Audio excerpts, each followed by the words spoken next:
Hi, I'm Eric. I'm a novelist, and I'm JJ, and I'm his wife and a life coach. I have a confession to make. This is a carnivore channel, and beef made me want to puke. I also have a confession.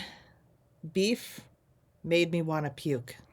Now, obviously, it doesn't anymore, or we would not be able to be talking about this and have a YouTube channel at all. I have many people in my life who aren't even, it's not just an ethical thing that they're not eating meat. It makes them want to puke. Like they're like, I can't, it gets in my mouth and I just, I can't. So I really wanted to address this because we have been there. We have done this. And now we're carnivores. So, yeah. And for anybody who's in health is terrible and they're desperate and they're like, maybe I should try carnivore. But there's this one problem. But beef makes me want to puke. Meat. There is hope. There is hope. I have a theory. Yes. We grew up as part of the cereal generation. That, healthy whole grains, keep fat out of your diet. And the whole breakfast cereal, the Kellogg thing, which, was founded by someone who was a vegan or vegetarian. And that directed a lot of nutrition advice in our country for decades. And as a result, we come up from very young, not transitioning when we weaned from our mothers to eating beef and chicken and pork and stuff like that, but to Gerbers. Yes. Actually, one of the first foods you give a child generally in the standard that we were brought up in was a cereal, was an oatmeal, a rice, the porridge, the little liquid porridge. And so this stuff is extremely palatable. And the brain's like, oh yeah, cheap calories and feel good sugar. And you start to develop your palate around expecting those foods. When I was a kid, what I had for breakfast every single day was chocolate Pop-Tarts and high C juice, which is just colored sugar water. What I had every day, I don't like white milk, so I had toast, which eventually transitioned to whole wheat healthy toast. That was good for you. Yeah. So I had toast with butter, and I had Nestle's chocolate milk every morning for breakfast. Now, thinking back about combining high C grape juice with a chocolate Pop-Tart, it may make you think, well, why would beef make you puke if that did it?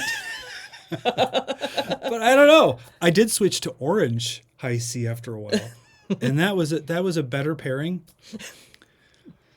But I was extremely picky eater. Yes, you were. And having now had a child who was an extremely picky eater, I had a lot of sympathy for her resistance to a lot of foods, which made me not very effective at making her eat healthier foods. I want to mention about her, though, what we noticed, because we were adults at this point, is that she was a very picky eater, still is as an adult right now. And when she was young, she did not like to chew things. She would kind of swallow them whole. Yeah, the little raviolis.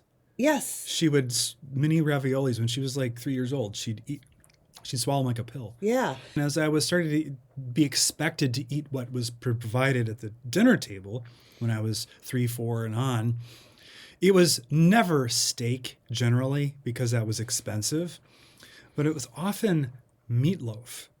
And I don't know what was in my mom's meatloaf, but whatever it was made out of wood ash and wood shavings, and it was cooked at 500 degrees for 8 days.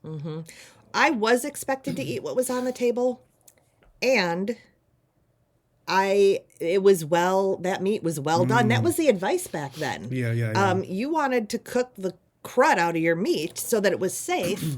And so I remember just being a kid and chewing and having it feel like it was sawdust in my mouth. And meatloaf was probably one of the worst. So it took lots of ketchup to get meat down. And ketchup's just full of sugar. Yes. And then chicken I would able to eat because it was breaded and deep fried. Oh, well. And so that was pretty tasty to me, but it was kind of a pain for her to make, so she didn't make it that frequently. But the rest of the meals that I remember actually liking were spaghetti. Spaghetti, it was my favorite. That was my birthday meal. Mac and cheese. that type of stuff, sandwiches without meat on them. In fact, because I was so picky, she developed a special sandwich for me. Now, I did not know him as a child, but word of his special sandwich had spread. We lived in the same town. Yes, and I had heard about My sandwich. His It was so sandwich. famous that became the talk of the town. Now, what it required was, I'll say Wonder Bread, but it was actually Mrs. Carlson's. Same thing. And my mom would spread Cheese Whiz on one side, one piece, and Miracle Whip on the other. And that was the sandwich. And I ate that every single day for lunch and sometimes dinner if we went out to eat, because she'd always have it in her purse. Yep. For years. Cheese Whiz Kid is what I. You know what's a miracle about Cheese Whiz that What? nobody knew at the time? One of its main ingredients is whey protein. I am the tallest of the children in my family. 4 kids. Probably because I ate so much whey protein. Because I wasn't getting much else, other protein. Not much else. But even like if chicken wasn't breaded, it had to have barbecue sauce on it for me to be able to gag it down. And another part of it you'd already mentioned was that Mom made meat well done. Yes. And my mom did not season it. No salt. No, because it was the age of no salt. It was the age of no salt, and also she always thought her mother had oversalted everything. yeah. So I think she had kind of an aversion to too much salt, and so she felt like, well, just don't add salt. But for some reason, they ate this food. Yeah. They got it down. Yeah. Well, I know how it was. Because my dad, who was born in 1930, was part of the Depression era, Oh, not yeah. the cereal generation. And for him, whatever food was there, you were lucky to have, and you'd eat it. So I understand that.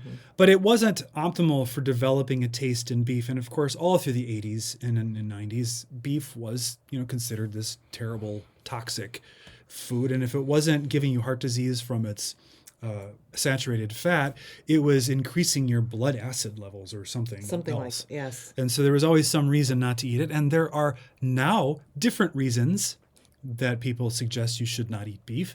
And that's just the way it is, with those poor, delicious cows being dissed all over the place. So beef no longer makes me want to puke. I have gone through periods of mild aversion while on carnivore because I eat it so frequently. And Amanda at Carnivorous Me has talked about being kind of like sometimes going like, I don't want beef. Yeah. And she had a solution for it, which I think was just to not eat. Her solution was, if you're not hungry for it, don't eat, because you're probably not really that hungry. So what she did at that time, I don't know if she's still doing it, was she would fast until she was hungry and until that meat sounded good again. Yeah. I'm not like pure beef, bacon, butter, and eggs. I don't think she is either. So we do have occasional chicken and pork. So we have a little bit more variety. But, every day for lunch, pretty much I'm having a strip steak because I don't like ribeye flavor, which is, I just alienated about 80% of you just by saying that out loud. But for a while, I had to just dip it in a little bit of mustard to give it a little zing on top. But I also am extremely lazy cook. I detest every aspect of preparing and cooking food. It is extremely fussy, and my mind wants to go to almost any other thing than doing it. I don't know why. It's just kind of built into my character. But I have gotten better at it over time. You've actually seen me basting my steak with spoons of melted butter I don't even do that.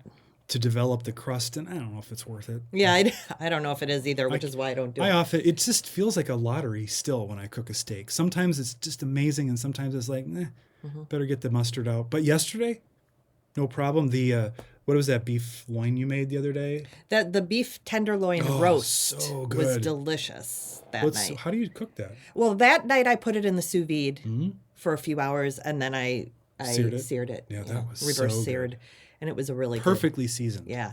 But what we found is with this proper preparation, whether you're having an aversion or not, a temporary aversion, is that it's not that hunk of ash and sawdust in no. your mouth.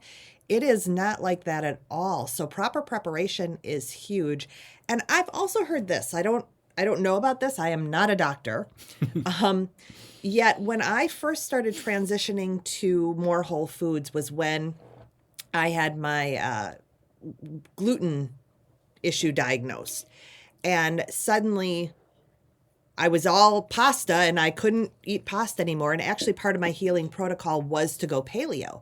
So that's when I started learning how to cook. Oh, that's period. right. When we were first dating, you didn't even like to eat. No. I remember I'm like, oh, I just love to eat. It's food and you were kind of like, eh. And then you always told me, I have one hamburger per year. Yes. I have a Whopper Junior once a year. Yep. I get a craving. Yep.